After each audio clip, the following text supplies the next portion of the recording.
However, this fact is shown to be discussed by the respondents on the ground that it was an appointment in an autonomous body and therefore it will not amount to any regular recruitment as understood under the absorption rules. Full stop.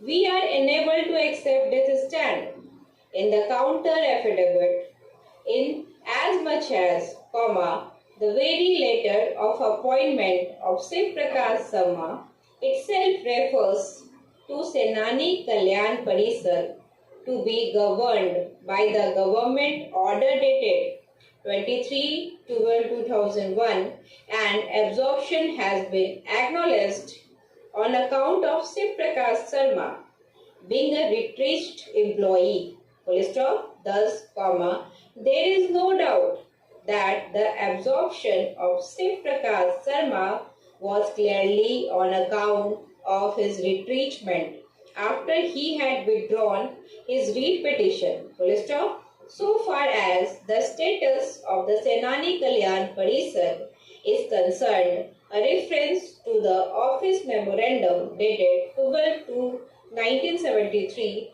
issued by the government of Uttar Pradesh would be clarified the position. Full stop. In clause 4 of the said memorandum, it has been categorically stated that the Senani Kalyan Parisar shall be a government institution. Full stop.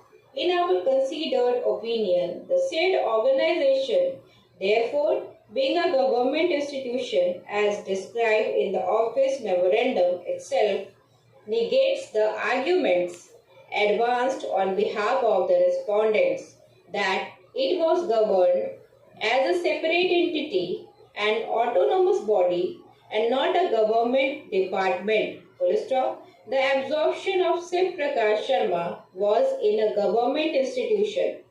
As such, no distinction can be drawn on that count insofar as the case of the appellants on parity for absorption is concerned. Full stop. Para.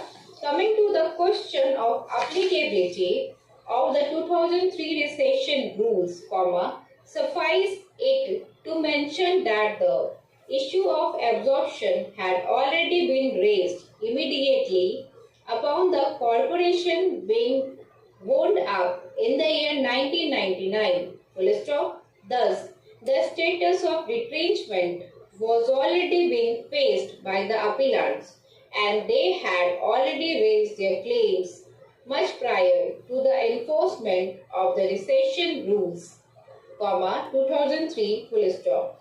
The said fact is also fortified by the fact that the interim order was issued on 25/5/2000 directing the state government to consider the same, full stop. Consequently, the entire exercise had already commenced and the state government having failed to take a decision, the rights of the appellants had already crystallized.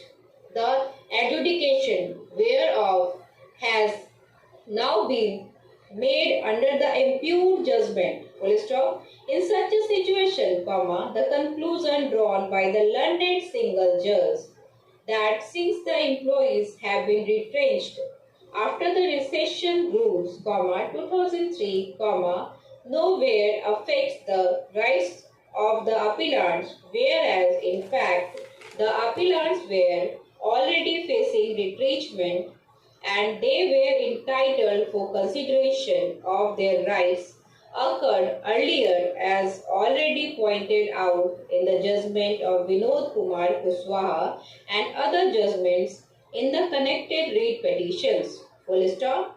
Learned standing counsel for the state also informs the court that the aforesaid status of retrenchment and its effect has been discussed in a latter decision of this court of a division bench after considering the impact of the earlier judgment in this regard.